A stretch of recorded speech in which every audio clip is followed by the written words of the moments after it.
A blessed Sabbath day, everyone. My name is Brother Kix, and welcome to Revival of Faith Ministries. Thank you for joining our Sabbath celebration this week, and we are so blessed to receive Yahweh's Word with all of you today. Everyone say hallelujah. Friends, we are celebrating today the last Sabbath of June, and for our message this week, we have a very important and interesting topic that we should all hear, especially as followers and believers. Mahalaga po ang ating pag-uusapan sa araw na ito dahil ito po dapat ay naririnig at napapakinggan natin sa lahat ng oras bilang mananampalataya. Today, friends, we will talk about the voice of our Almighty Father Yahweh. But before we start, of course, let us pause for a bit and let us open our message with a prayer. Let us pray. Heavenly Father Yahweh, Father, we give you thanks and praise for this wonderful and amazing Sabbath day. Thank you, Father Yahweh, for blessing us with this day, for allowing us to honor you with our celebration. We ask you, Father Yahweh, to please guide us, be with us today as we receive your word in truth. Fill us up with your knowledge, fill us up with your strength and wisdom. Enable us to embrace your message with all our hearts. Let your every word be instilled in us, and may it be evident, may it be seen in everything that we do. Father Yahweh, let your Holy Spirit speak through me and use me as an instrument of your blessing to all your people. Once again, thank you so much, Father Yahweh, and we give you back all the glory and praise. This we ask through the name of your Son, our Savior and King, Yahshua Messiah. Hallelujah. Hallelujah. Friends, our message today is entitled, Distinguishing Your Thoughts from Yahweh's Voice. Distinguishing Your Thoughts from Yahweh's Voice. Friends, all throughout the scripture, we can read that our Almighty Father Yahweh communicates directly with people. Since the time of Adam and Eve, up until the New Testament, the scripture will tell us that our Almighty Father Yahweh talks to people directly. Mababasa po natin ng ating Amang Yahweh ay nakikipag-usap sa mga tao gamit ang kanyang boses o yung kanyang tinig. And most of the time, our Almighty Father Yahweh communicated and spoke to people to give out instructions and to convey His commands. Kadalasan po ang ating Amang Yahweh ay nakikipag-usap upang ipaalam sa mga tao yung kanyang mga tuntunin at kautusan. Friends, in Genesis 2, we can read that our Almighty Father Yahweh spoke to Adam and told him about the tree of the knowledge of good and evil. Let us read Genesis 2, 16 verse 17. It says, Yahweh commanded the man, saying, You may eat the fruit from any tree in the garden, but you must not eat the fruit from the tree which gives the knowledge of good and evil. If you ever eat fruit from that tree, you will die. So this is the first recorded interaction of our Almighty Father Yahweh with Adam. And Yahweh spoke to Adam to warn him about the tree of the knowledge of good and evil. And in Genesis 3, we can read that our Almighty Father Yahweh spoke again with Adam. But this time, kasama po ni Adam si Eve. Alright? And this was after they ate from the forbidden tree. Yahweh confronted them and told them about the consequences of their actions. Now, another example of our Almighty Father Yahweh communicating directly with people is when Yahweh commanded Noah to build an ark to save him and his family from the great flood. Mababasa po natin, mga kapatid, mga kaibigan, that our Almighty Father Yahweh spoke to Noah and gave him specific instructions on how to build the ark. Yahweh told Noah what materials to use and the exact measurements of the boat. Now, another example is Abraham. Yahweh spoke to Abraham directly. All right, giving him a clear and specific instruction to leave Haran and journey to a new land that Yahweh would show him. Let us read Genesis 12, verse 1. it says, "And Yahweh said to Abram, leave your country, your relatives, and your father's family. Go to the land I will show you." Friends, this event marked the beginning of Yahweh's covenants with Abraham and the establishment of the Israelites as Yahweh's own chosen people. Dito po nagsimula, mga kapatid, mga kaibigan, yung kasunduan ng ating amang Yahweh at ni Abraham. And Yahweh also told Abraham about his plans and his promises to him and to his descendants. Now, aside from Adam, aside from Noah and Abraham, another great example is, of course, Moses. Our Almighty Father Yahweh spoke with Moses, which is considered as one of the most significant events in the biblical narrative. In the book of Exodus, mga kapatid, in chapter 3, we can read about the famous encounter between Yahweh and Moses, when Moses saw a burning bush, commanding him to lead the Israelites out of slavery in Egypt. Yahweh said in Exodus 3, verse 9 to 10, "I have heard the cry of the people of Israel. I have seen how the Egyptians are oppressing them. So now I am sending you to the king of Egypt. Go, bring my people, the Israelites, out of Egypt." So Yahweh spoke to Moses. He commissioned Moses to return to Egypt for a very important task of liberating the Israelites from slavery. Yahweh told Moses everything he needed to know and was instructed to take his brother Aaron with him as his spokesperson. This encounter between Yahweh and Moses marked a significant turning point for the Israelites. Friends, it was the beginning of Yahweh's divine plan to rescue his chosen people and establish a new covenant with them. And all throughout their journey, mga kapatid, mga kaibigan, mababasa natin na patuloy na nakikipag-usap ang ating amang Yahweh kay Moses. Yahweh directly spoke. He directly communicated with Moses, especially with regard to the people.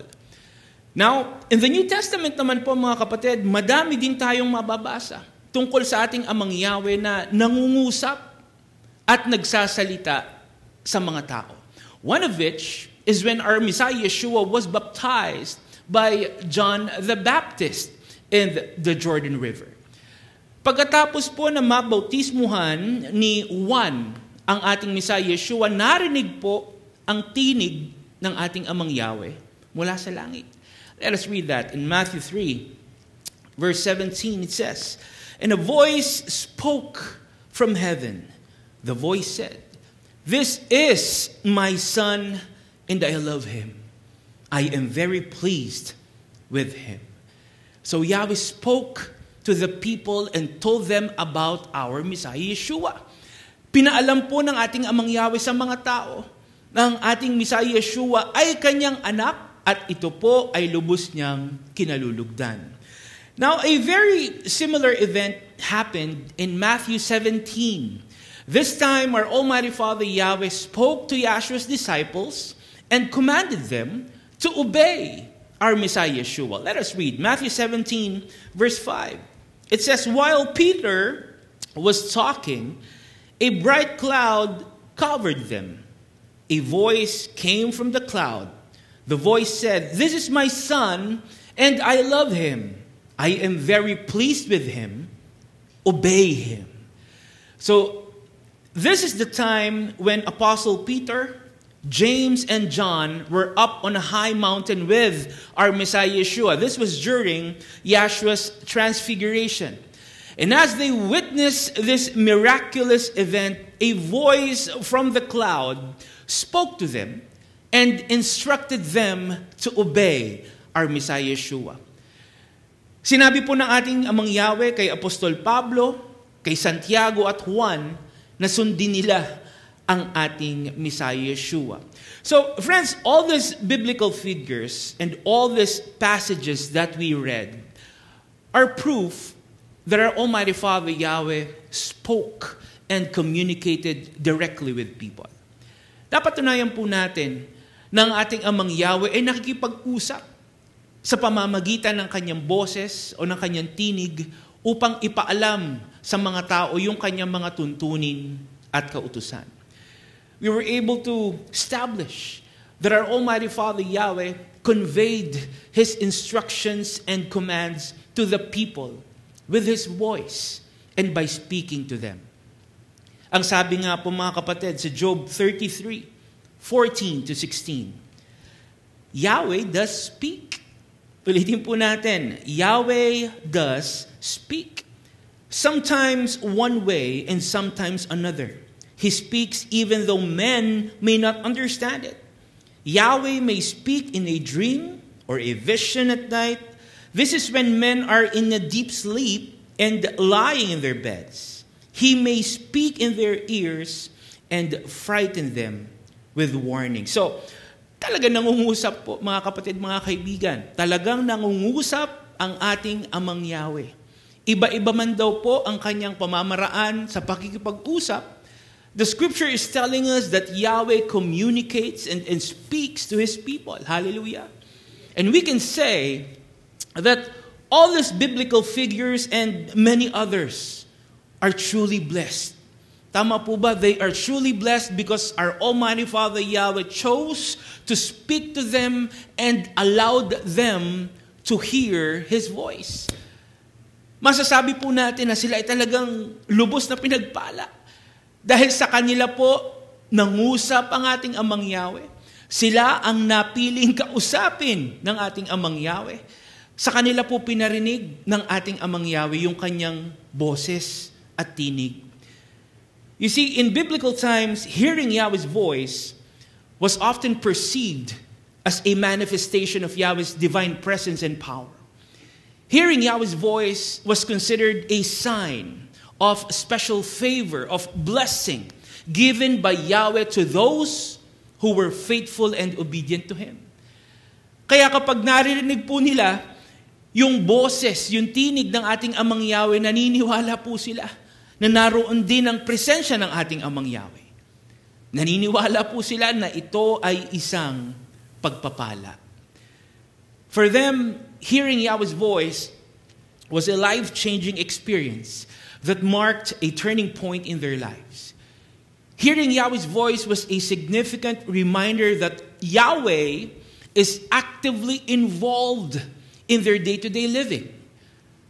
Para po sa kanila mga kapatid, mga kaibigan, it was an important reminder that our Almighty Father Yahweh was with them. And I am sure, mga kapatid, I am sure as followers and believers, gusto din nating marinig yung boses ng ating Amang Yahweh. Hallelujah! We want to hear Yahweh's voice. We want Him to speak to us. We want our Almighty Father Yahweh to communicate with us just like what He did before. Tama po ba? Ang gusto po natin, mangusap din sa atin ang ating Amang Yahweh para masabi niya at maipaalam niya sa atin yung kanyang kalooban at layunin. Just imagine, mga kapatid, mga kaibigan, just imagine our Almighty Father Yahweh verbally speaking to us. Imagine our Almighty Father Yahweh verbally commanding us and telling us what to do. Imagine us hearing and listening to Yahweh's voice. Definitely, mga kapatid, mga kaibigan, definitely it will be a life-changing experience because it will change everything for us. Tama po ba? But then again, even if you don't hear Yahweh's actual voice as the early believers did, friends, it doesn't mean that He is not talking to us. Tama po ba? Even if Yahweh is not speaking to us as He did before with the early believers, friends, it doesn't mean that He is not speaking or communicating with us. Dahil hindi man natin naririnig ang boses ng ating Amang Yahweh, patuloy pa rin siyang nangungusap sa atin. Hallelujah! Hindi man nakikipag-usap sa atin ang ating Amang Yahweh gamit ang kanyang tinig. Patuloy pa rin niyang sinasabi, patuloy niyang pinapaalam sa atin kung ano po ang dapat nating gawin. The thing is, even if we don't hear Yahweh's actual voice, it doesn't change the fact that He is constantly speaking to us through different ways and various forms. We may not hear our Almighty Father Yahweh verbally communicating with us, but the truth is, Yahweh is always talking to us, guiding us, and telling us what to do. Hallelujah! Ano po ang sabi sa Isaiah 30, verse 21? Your own ears will hear Him. Right behind you, a voice will say, this is the way you should go, whether to the right or to the left. Everyone say hallelujah. So may boses daw po tayong maririnig. May boses daw tayong maririnig. We will hear a voice that will say to us the way we should go. At kaninong boses po yung maririnig natin, mga kapatid, mga kaibigan? Boses po ng ating Amang Yahweh. Hallelujah. Ibig sabihin po, patuloy na nangungusap sa atin ang ating Amang Yahweh para gabayan tayo, para tulungan tayo, para ipalam sa atin kung ano po ang dapat nating gawin. Hallelujah.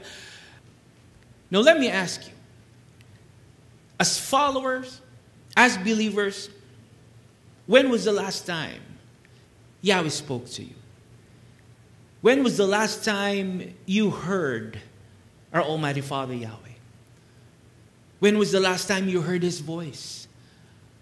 Ano po sa tingin ninyo ang sinasabi ng ating Amang Yahweh?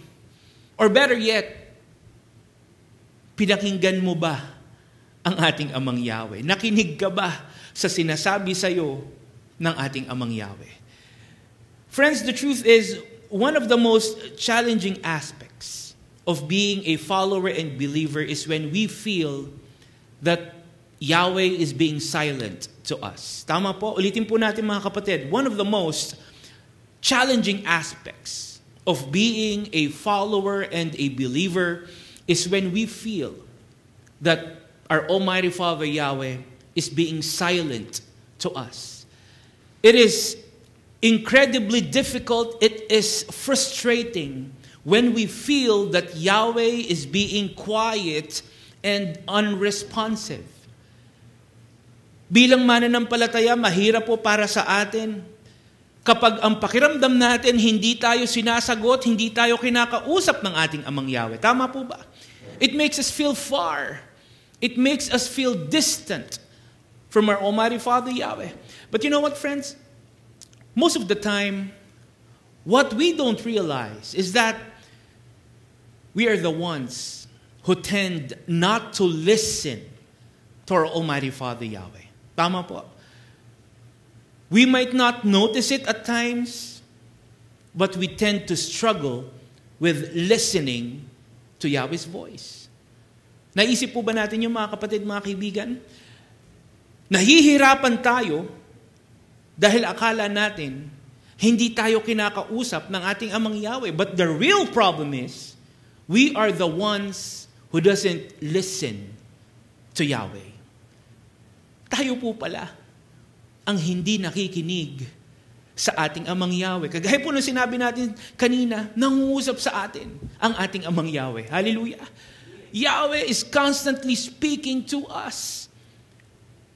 Now we feel bad. We feel frustrated dahil ang pakiramdam natin, Yahweh has gone silent on us. So akala natin hindi tayo kinakausap ng ating Amang Yahweh. Pero mga kapatid, mga kaibigan, tayo pala ang hindi nakikinig sa mga sinasabi sa atin ng ating Amang Yahweh. And this can happen because of many things. Alright? Pwede po ito mangyari sa atin. Because of the demands and busyness of life. Because of being preoccupied with worldly things. Or choosing to live a sinful and unrighteous life. Lahat po ito, mga kapatid, posibleng dahilan para hindi natin marinig ang ating Amang Yahweh. All this can prevent us from hearing and distinguishing Yahweh's voice. Hindi natin naririnig, hindi natin nakikilala yung boses ng ating Amang Yahweh dahil mas nakatuon tayo sa mga bagay na hindi natin namamalayan, nilalayo pala tayo sa ating Amang Yahweh. Tama po ba? And you know what, friends? The more that we allow these things to hinder us from hearing and distinguishing Yahweh's voice, the more that we will experience a spiritual impairment called spiritual deafness. Spiritual deafness. Ano po ba ibig sabihin ng spiritual deafness? When we say spiritual deafness, it is used figuratively to express inability or unwillingness to hear and understand Yahweh's word and truth. It means a person who is spiritually deaf cannot hear or refuses to hear Yahweh's word and truth. Ibig sabihin po, hindi natin marinig o ayaw nating marinig ang salita at katotohanan ng ating Amang Yahweh. Tama po ba? Spiritual deafness is when a person finds it difficult, a person finds it challenging to hear and to understand what Yahweh is saying. Spiritual deafness is when a person finds it unbearable, troublesome to distinguish what Yahweh requires. It is the incapacity, tandaan po natin ito, it is the incapacity to comprehend what Yahweh wants. So kapag tayo po ay dumaranas ng spiritual deafness, mga kapatid, mga kaibigan, ibig sabihin, nag-struggle tayo, nahihirapan tayo na marinig, nahihirapan tayong makinig sa sinasabi sa atin ng ating Amang Yahweh. Now, what are the effects of spiritual deafness? Ano po ang epekto kapag hindi natin marinig o ayaw nating makinig sa mga sinasabi sa atin ng ating Amang Yahweh? One of the effects of spiritual deafness is separation and disconnection from our Almighty Father Yahweh. It means a person who is spiritually deaf is also separated. That person is disconnected from our Almighty Father Yahweh. Ibig sabihin po mga kapatid, dahil hindi natin naririnig o ayaw nating pakinggan ang mga sinasabi ng ating Amang Yahweh, tayo din po ay nahihiwalay, tayo ay napapalayo sa Kanya. This is because of the inability to hear, to understand what Yahweh is telling us to do. Tama po ba? Now, another effect of spiritual deafness is unawareness and unresponsiveness to Yahweh's voice. Unawareness and unresponsiveness to what Yahweh is telling us. It means, mga kapatid, a person who is spiritually deaf is also insensitive. Remember this. A person who is spiritually deaf is also insensitive, unaware, and unresponsive to what Yahweh is saying. Ibig sabihin po, dahil hindi natin naririnig o ayaw nating pakinggan ang ating Amang Yahweh, hindi rin natin namamalayan at hindi tayo nakakatugon sa mga sinasabi niya sa atin. And this is because of the difficulty, the struggle to listen and to distinguish what Yahweh is telling us to do. So again, mga kapatid, mga kaibigan, akala natin, hindi tayo kinakausap o ayaw tayong kausapin ng ating Amang Yahweh. But the truth is, ang problema po mga kapatid, tayo pala ang hindi nakikinig sa mga sinasabi sa atin ng ating Amang Yahweh. Until such time that we become spiritually deaf. Until such time that we become separated and disconnected from our Almighty Father Yahweh. And what can we read from the scripture about this? What does the scripture say about spiritual deafness? Mababasa po ba natin ito, mga kapatid, mga kaibigan, sa mga salita ng ating Amang Yahweh? Let me share with you John 8:42-44. It says, Yahshua said to them, if Yahweh were really your Father, you would love me. I came from Yahweh, and now I am here. I did not come by my own authority. Yahweh sent me. Why do you not understand what I am saying? It is because you cannot bear to listen to my words. So, this is our Messiah Yeshua speaking to the Jewish leaders. Yahshua confronts them for questioning and opposing his teachings and authority. Now, Yahshua told them that if they truly believed in Yahweh as their Father, Yahshua said that they would also love and accept Him, since He came from the Father and He was sent by the Father. Tama po ba? Now, on the latter part of this message, mga kapatid, mga kaibigan, Yahshua reveals the spiritual truth why these people have rejected Him. Sinabi po ng ating Messiah Yeshua yung dahilan kung bakit hindi siya tinatanggap at nauunawaan ng mga taong ito.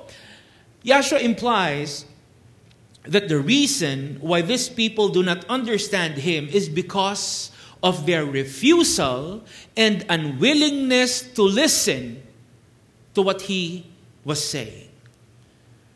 So ang ating Messiah Yeshua daw po ay hindi tanggap, siya daw po ay hindi maunawaan ng mga taong ito dahil ayaw nilang pakinggan yung mga sinasabi ng ating Messiah Yeshua. In fact, all throughout John 8, Yahshua said to them, "You do not understand," several times. Yahshua mentioned this phrase to them several times all throughout chapter 8 of John. Ilang ulit po itong sinabi ng ating Messiah Yeshua sa mga tao. Not because Yahshua failed to communicate with them, not because Yahshua was speaking to them unclearly, but because they refused to accept Yahshua's message. Tama po ba? They were unwilling to listen and to embrace what Yahshua was saying to them. So malinaw po na kinakausap sila ng ating Messiah Yeshua. Tama po ba? Malinaw po na nakikipag-usap ang ating Messiah Yeshua sa kanila, and Yahshua spoke to them clearly. Malinaw po yung pangungusap ng ating Messiah Yeshua sa kanila. But like we said, the problem is, silang ayaw makinig sa mga sinasabi ng ating Messiah Yeshua. Ayaw nilang tanggapin at pakinggan ang katotohanan. They opposed and they rejected what Yahshua was saying to them because their hearts are closed off to the truth. Because their spiritual ears are deaf and unable to hear the word and the message of our Almighty Father Yahweh. Now our question is, mga kapatid, mga kaibigan, our question is, why do you think these people are spiritually deaf? Bakit po kaya ayaw nilang tanggapin? Bakit ayaw nilang pakinggan ang katotohanan? Now our question is, why do you think these people are spiritually deaf? Bakit po kaya ayaw nilang tanggapin? Bakit ayaw nilang pakinggan ang katotohanan? What do you think is the reason for them to oppose and reject Yahshua's teachings and authority? Bakit po kaya, mga kapatid, mga kaibigan? Let us read what Yahshua said to them in John 8:44 to 45. It says, "Your father is the devil. You belong to him. You want to do what he wants. He was a murderer from the beginning. He was always against the truth. There is no truth in him. He is like the lies he tells. Yes, the devil is a liar. He is the father of lies. I am telling you the truth, and that's why you don't believe me." Ulitin natin yung last statement, mga kapatid, mga kaibigan. Yahshua was telling them the truth. That's why they don't believe him. So hindi daw po nila pinakikinggan ang ating Messiah Yeshua. Ayaw nilang tanggapin ang katotohanan. Dahil sila daw po ay mula sa kaaway at hindi sa ating Amang Yahweh. Yahshua implies that their rejection of him and the truth is because they are controlled by their sinful nature and worldly desires, which also signifies that they belong to the enemy and not to Yahweh. Tama po ba? You see, friends, sin is the main reason why we grow dull of hearing Yahweh's voice. Let me repeat that. Sin is the main reason why we grow dull of hearing Yahweh's voice. Dahil po sa kasalanan, mga kapatid, mga kaibigan, dahil sa kasalanan, humihina yung boses ng ating Amang Yahweh sa pandinig natin. Tama po ba? Sin is the main reason why we struggle to listen, why we struggle to respond to what Yahweh is telling us to do. Dahil po sa kasalanan, hindi natin naririnig yung boses ng ating Amang Yahweh. Dahil sa kasalanan, hindi natin nagagawa yung mga sinasabi ng ating Amang Yahweh sa atin. Tama po ba? Because of the presence of sin in our lives, because of living a sinful and unrighteous life, our ears grow deaf to the word and truth of our Almighty Father Yahweh. Dahil po sa makasalanang pamumuhay, nawawala yung kakayahan nating marinig at matukoy yung boses at tinig ng ating Amang Yahweh. Of course, no one would admit this. No one would want this to happen. But the truth is, mga kapatid, mga kaibigan, ayaw man natin o hindi, it can happen to any of us, even as followers and believers. Tama po ba? Maaari pong mangyari ito sa atin, kahit bilang mga mananampalataya. We tend not to hear Yahweh's voice anymore. We tend to lose the ability to listen to what He is saying. Yahweh's voice doesn't resonate in us anymore because our hearts are focused and in tune to the sinful and unrighteous noise of the world. Hindi na natin naririnig yung boses ng ating Amang Yahweh dahil mas nakatuon tayo doon sa ingay ng mundo. Tama po ba? Hindi natin matukoy yung boses ng ating Amang Yahweh dahil mas pinakikinggan natin yung mga sinasabi sa atin ng mundo. Friends, the world is telling us that it's okay not to obey Yahweh. Tama po ba? The world is telling us that it's okay not to obey Yahweh. That is why we can see a lot of people would rather listen to that kaysa sumunod sa ating Amang Yahweh. We can see people rather listen to the world kaysa sumunod sa ating Amang Yahweh.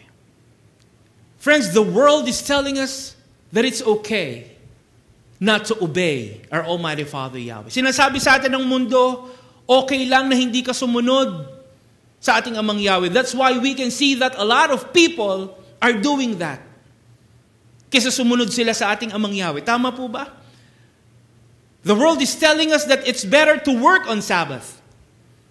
That's why we can see a lot of people doing that, working on Sabbath, kesa unahin at sundin ng ating Amang Yahweh. The world is telling us that doing things that are against Yahweh's word and commands are now acceptable. Yan po sinasabi sa atin ng mundo. Yung mga hindi ayon sa ating Amang Yahweh, pwede na natin gawin. Because these are now acceptable. Kaya makikita po natin, madaming tao ngayon ang namumuhay ng hindi ayon sa ating Amang Yahweh. Tama po ba? Because they cannot hear Yahweh's voice anymore. Because they rather listen to the sinful and unrighteous noise of this world. Kaya ano po ang paalala sa atin? Sa Romans 12 verse 2. And do not imitate this world, but be transformed by the renewing of your mind, that you may distinguish what is the will of Yahweh. Ulitin po natin. That you may distinguish what is the will of Yahweh. What is good and acceptable and perfect. Everyone say hallelujah. So tayo daw po mga kapatid, mga kaibigan, tayo'y pinapaalalahanan na wag umayon. Wag daw po tayong tumulad sa mundo. Iwasan daw po natin yung mga gawi at pamumuhay na ayon sa mundo. We are instructed not to conform, not to emulate the ways and customs of this world. You know why? So we can avoid the presence of sin in our lives that prevents us from hearing and distinguishing Yahweh's voice. Friends, the passage is telling us that we must decline. Remember this. The passage is telling us that we must decline, we must say no to the sinful and unrighteous ways of the world. We must say no so we can continue to hear and listen to what Yahweh is saying us. We must say no para patuloy po nating marinig, patuloy nating matukoy ang boses at tinig ng ating Amang Yahweh. Hallelujah. And the thing is, saying no to sin is a crucial part of living a life that pleases Yahweh. Tandaan po natin ito, mga kapatid, mga kaibigan. Saying no to sin is a crucial part of living a life that pleases Yahweh. And this kind of life is imperative for us to continuously hear and distinguish Yahweh's voice. That's why if you really want Yahweh's voice to be heard and resonate in our lives, friends, if we really want to live a life that is pleasing and acceptable to our Almighty Father Yahweh, then we must say no to sin. We must reject the sinful ways of this world. Friends, let us not allow ourselves to be spiritually deaf. Let us not allow ourselves not to hear Yahweh's voice. Let us not allow ourselves to be separated and disconnected from our Almighty Father Yahweh. Huwag po nating hayaan na hindi natin marinig ang boses ng ating Amang Yahweh. Huwag po nating hayaan na malayo tayo at mahiwalay tayo sa ating Amang Yahweh dahil sa makasalanan at makamundong pamumuhay. Regardless of the noise and distractions that the world and the enemy will use against us, friends, let us always choose to seek and listen to Yahweh's voice. Hallelujah. Regardless of the disruptions and difficulties that we may face in life, friends, let us always be willing to hear and to obey what Yahweh is telling us to do. Ano man po ang ating sitwasyon, ano man ang ating pinagdaraanan sa buhay, patuloy po nating hanapin, sikapin at pakinggan ang boses ng ating Amang Yahweh. Huwag po tayong papadala. Huwag po tayong magpapadaya sa sinasabi sa atin ng mundo at ng kaaway. Because the truth is, not listening to Yahweh also means disobedience to Yahweh. Tama po ba? Not listening to Yahweh also means disobedience to Yahweh. Ang hindi po pakikinig sa ating Amang Yahweh ay hindi rin pagsunod sa ating Amang Yahweh. You see, listening to Yahweh's voice requires two very important things. Two very crucial things. Friends, it involves hearing and doing what Yahweh is telling us to do. Tama po ba?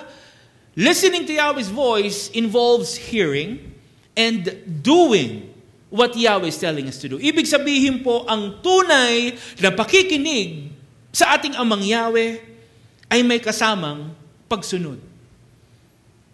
Ibig sabihin, hindi lang natin naririnig yung boses ng ating Amang Yahweh. Sinusunod din natin kung ano yung mga sinasabi niya sa atin. Hallelujah! So we don't just listen to Yahweh's voice and not do anything. Tama po ba? We don't just listen to Yahweh and not do anything. We listen to Yahweh's voice and we act on it and we live by it. Ibig sabihin po, maliban sa pakikinig, dapat po ay may gawa. Ano po yung gawa na yun, mga kapatid, mga kaibigan? Dapat po sumusunod din tayo sa boses at tinig ng ating Amang Yahweh. Ibig sabihin, dapat sinasabuhay natin yung mga sinasabi sa atin ng ating Amang Yahweh. Hallelujah! So, if we are really listening to Yahweh's voice, friends, our obedience to what Yahweh says must also be seen from us all the time. It means our conformity to Yahweh's word must be evident in every aspect of our lives. It means to give up and to let go of personal desires to willfully embrace Yahweh's will for us. Remember, friends, our Almighty Father Yahweh wants us to pay attention and listen carefully to His voice. Yahweh wants us to be fully attentive. He wants us to actively listen to what He is telling us to do. You know why? Because as followers and believers, listening carefully to Yahweh's voice and paying attention to what He says are vital aspects of our spiritual journey and walk with Yahweh. Tama po ba? Listening carefully to Yahweh's voice and paying attention to what He is telling us to do, these are vital aspects of our spiritual journey and walk with Yahweh. Bakit po, mga kapatid? Dahil hindi po natin magagawa ang mga ito kung hindi natin naririnig at pinapakinggan ang boses ng ating Amang Yahweh. Tama po ba? Our spiritual journey and our walk with Yahweh will not be possible without Yahweh's voice guiding us and telling us what to do. Tama po ba? It says in Deuteronomy 5:33, walk in obedience to all that Yahweh your Elohim has commanded you.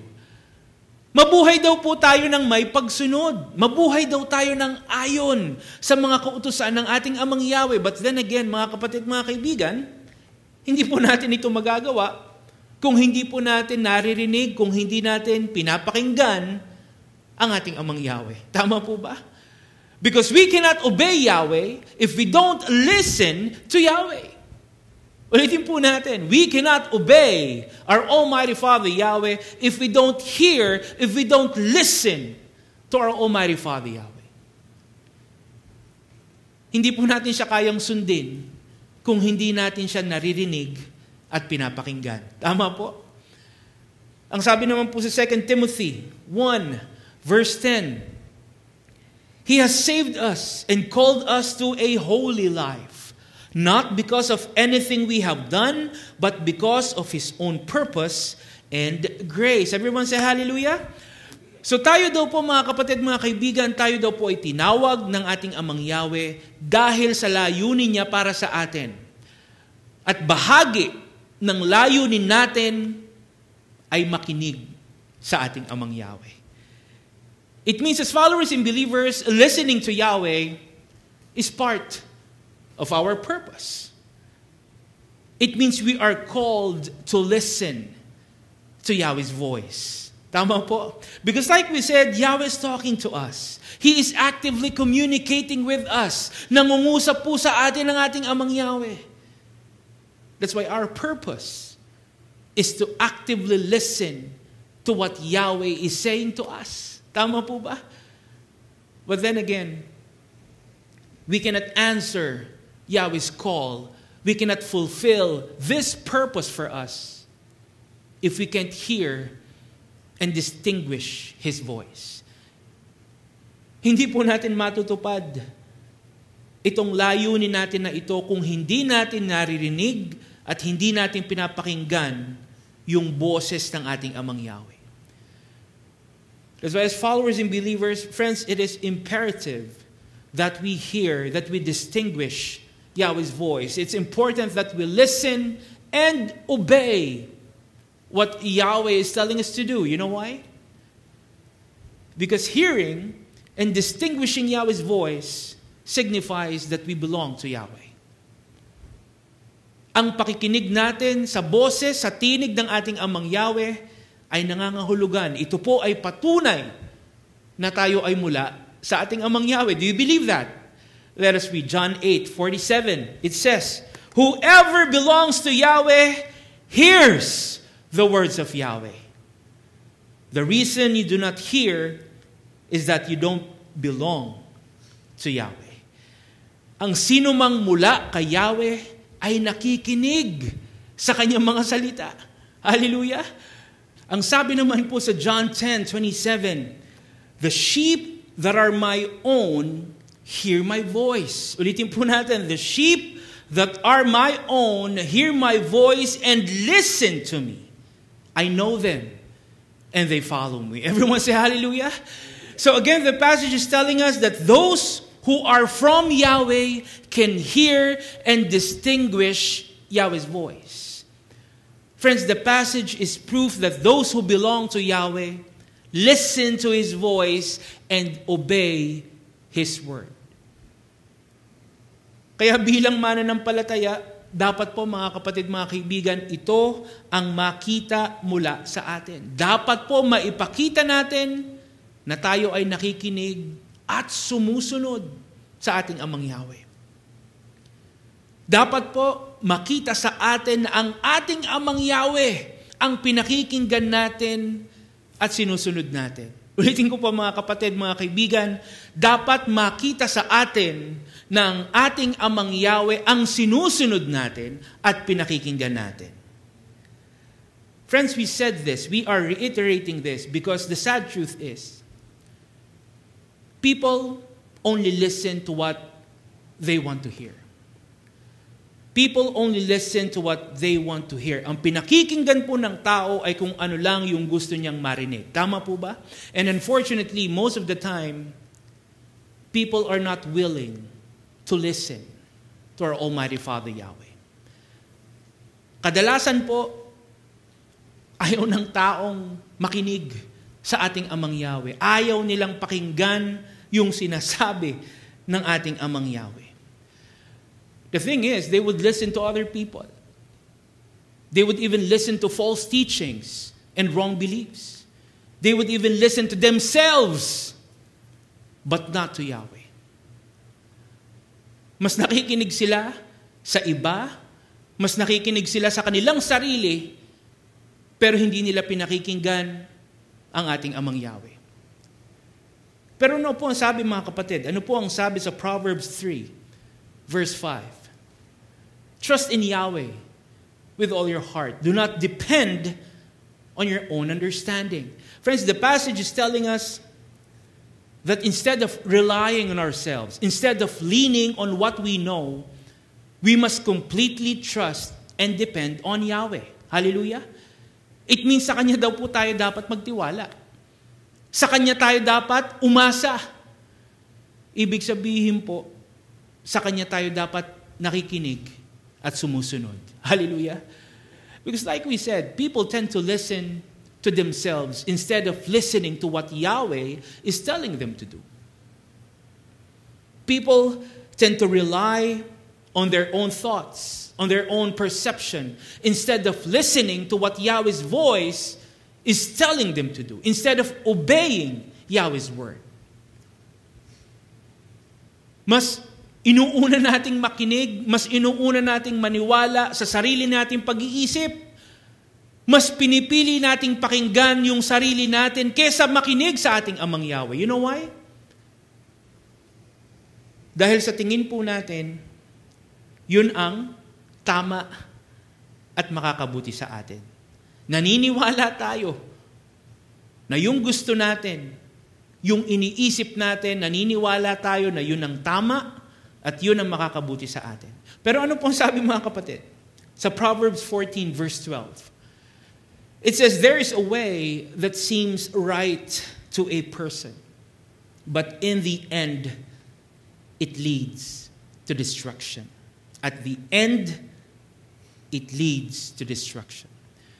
So yung akala daw po nating tama, yung akala natin na makakabuti sa atin, ay maaaring magdulot sa atin ng kapahamakan. Yung tingin natin ay tama, yung pa yung makakasama sa atin. Tama po ba? And that includes trusting ourselves more than Yahweh. That includes listening to our own thoughts and doing things our way instead of listening to what Yahweh is telling us to do. Kung isipin natin mga kapatid, mga kaibigan, sa ganito po tayo madalas magkamali at mapahamak. Tama po ba? Kapag mas pinipili natin magtiwala, mas pinipili nating makinig sa sarili nating pag-iisip kaysa sa ating Amang Yahweh. Diyan tayo madalas magkamali at mapahamak.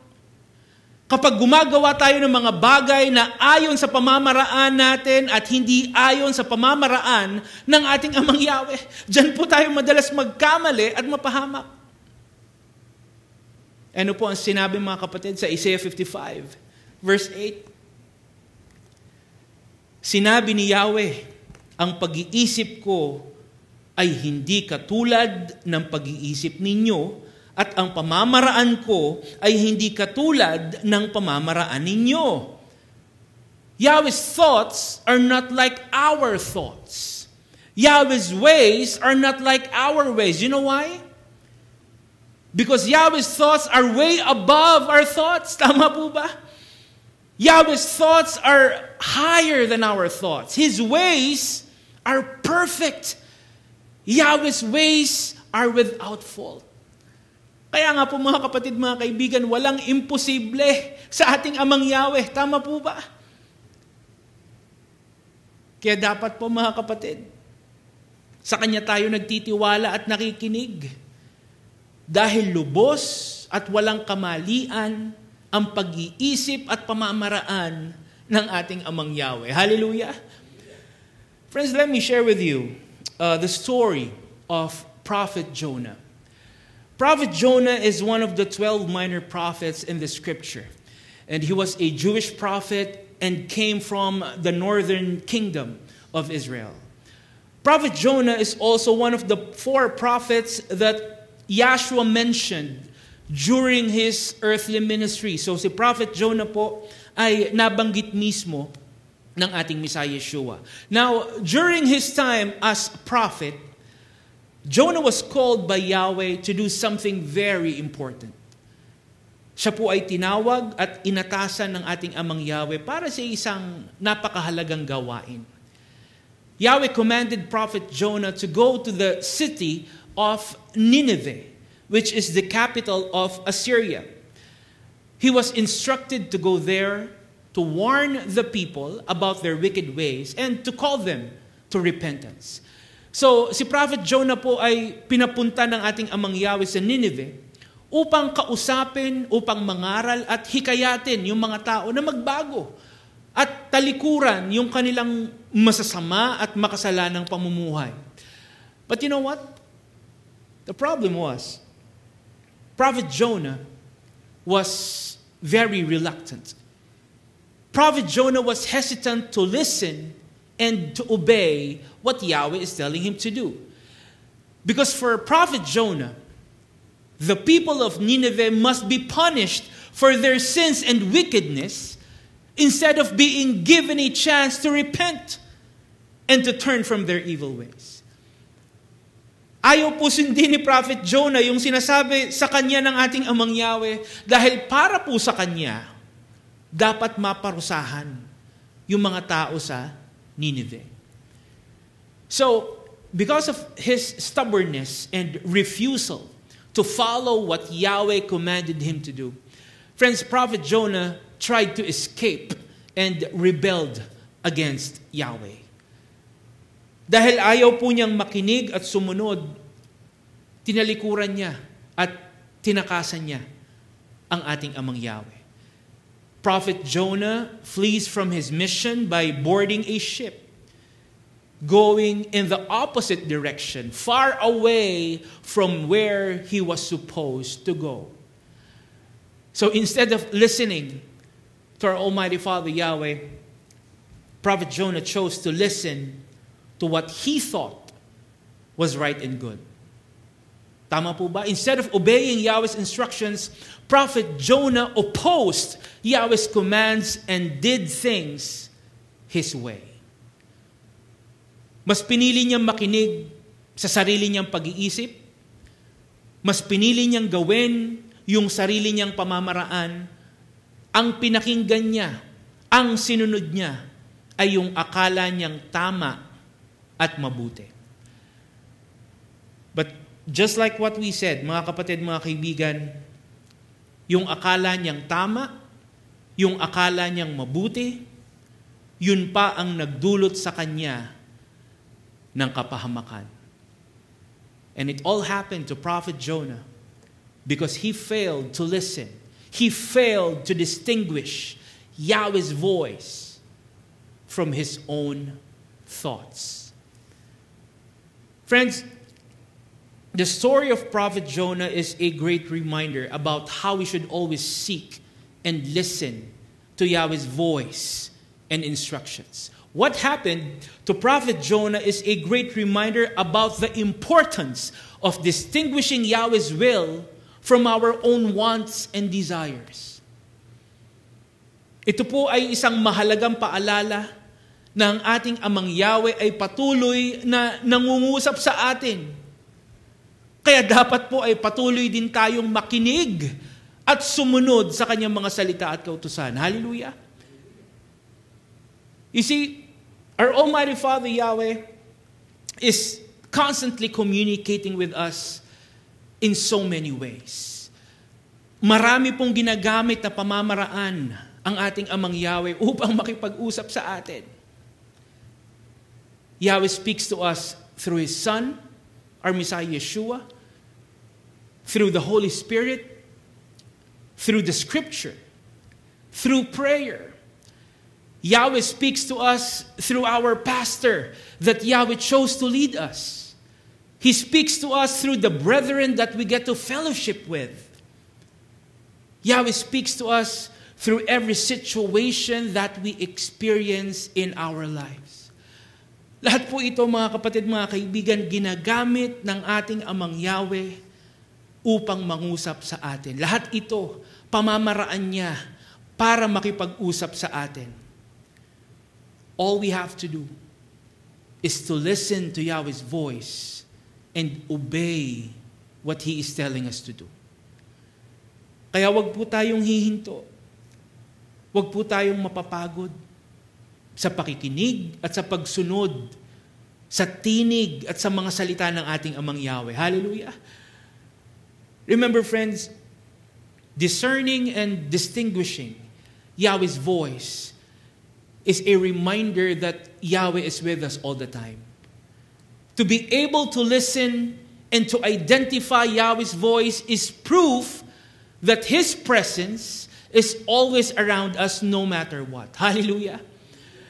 It says in Hebrews 3:15, "Today, if you hear Yahweh's voice, do not harden your heart." If you hear Yahweh's voice, do not harden your heart.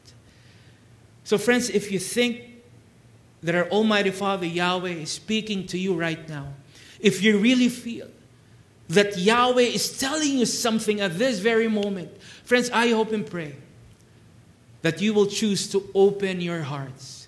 I hope and pray that you will choose to listen to Yahweh's voice. I hope and pray that we will choose to obey His word and His commands. Hallelujah. Tandaan po natin, mga kapatid, mga kaibigan, ano man ang ating sitwasyon, ano man ang ating pinagdaraanan sa buhay, ang ating Amang Yahweh po ay patuloy na nangungusap at gumagabay sa atin.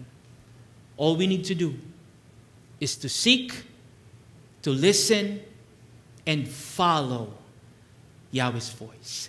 Everyone say hallelujah. Friends, at this point, let me invite you once again to join me in prayer as we give thanks and praise to our Almighty Father Yahweh. Let us pray. Heavenly Father Yahweh, we thank and praise you once again for this wonderful and glorious Sabbath day. We thank you for allowing us to receive your favors and blessings as we celebrate your Sabbath this week. Thank you, Father, for the opportunity to gather in your presence, to experience your love, your faithfulness and grace as part of your family and as one ministry. Father Yahweh, we seek your mercy and forgiveness. Forgive us our sins. Forgive our shortcomings. Cleanse us from all impurities and transgressions. Thank you, Father Yahweh, for your message and truth. May your powerful and living word continuously grant us the willingness and desire to seek and to listen to your voice. Let your message remind us all the time to always hear and obey what your voice is telling us to do. Always help us to distinguish your voice from all the noise, from all the distractions of this world. Continuously grant us wisdom, grant us the discernment, so we will know, Father Yahweh, that it is you speaking to us. Create in us a listening ear and a willing heart, so we may be eager and receptive to your voice and not be swayed and influenced by our own thoughts and desires. Thank you, Father Yahweh, for all the brethren, for everyone who joined our celebration today. Bless them, Father Yahweh, and be with them all the time. Father, we lift to you our nation. We entrust to you our country, our leaders. We lift to you the safety, the success, and the well-being of our land. Father Yahweh, grant us comfort and healing. Touch all of us with your mighty healing hands. Grant us your peace, Father Yahweh. Let peace thrive and prevail in all the world, especially in your land, Israel. Once again, thank you so much, Father Yahweh. We give you back all the glory and praise.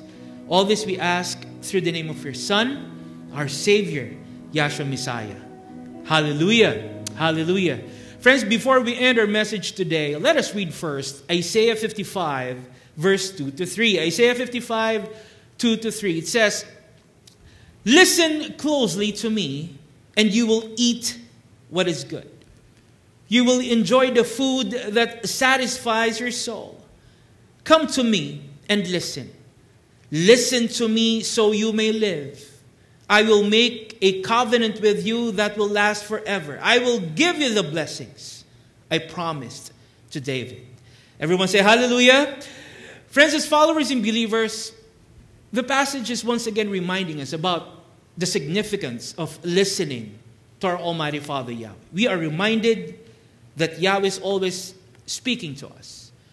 We are reminded about the importance of truly hearing Yahweh's voice and what He is telling us. We are reminded about how much our Almighty Father Yahweh wants us to listen to Him. Kaya bilang mga mananampalataya, wag po nating hayaan na hindi natin marinig.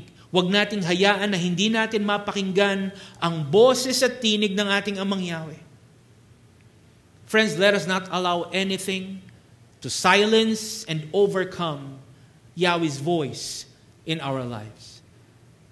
Let us not allow the noise and disruptions of the world to hinder Yahweh's voice from guiding us and directing our ways. Friends, regardless of the difficulties and challenges we face, regardless of our circumstances, let us always be willing to listen and to obey what Yahweh is telling us to do. Hallelujah. Ano man po ang ating sitwasyon, ano man ang ating pinagdaraanan sa buhay, patuloy po nating pakinggan at sundin ang boses at tinig ng ating Amang Yahweh. Remember, Yahweh gave us discernment so we can distinguish and listen to His voice. So wherever we are, whatever we do, friends, always keep in mind that Yahweh is with us, He is helping us, He is guiding us, and leading us towards the right path. Hallelujah. All we have to do is to listen and follow Yahweh's voice. Everyone say hallelujah. Friends, again, thank you so much for joining our Sabbath celebration. I hope and pray that you found encouragement and inspiration through Yahweh's word that we received today. Friends, a blessed and a meaningful Sabbath day. Revival of Faith Ministries. Hallelujah. Praise Yahweh. Let us stand up and receive Yahweh's blessings. Yevareka ka Yahweh biyish mereka, Yair Yahweh panebeleka bikunika, Yesa Yahweh panebeleka, Vayasem, Leka, Shalom. May Yahweh bless you and keep you. May Yahweh make shine His face on you and be gracious to you. May Yahweh lift up His face unto you and give you peace. May Almighty Father Yahweh bless us all. Hallelujah.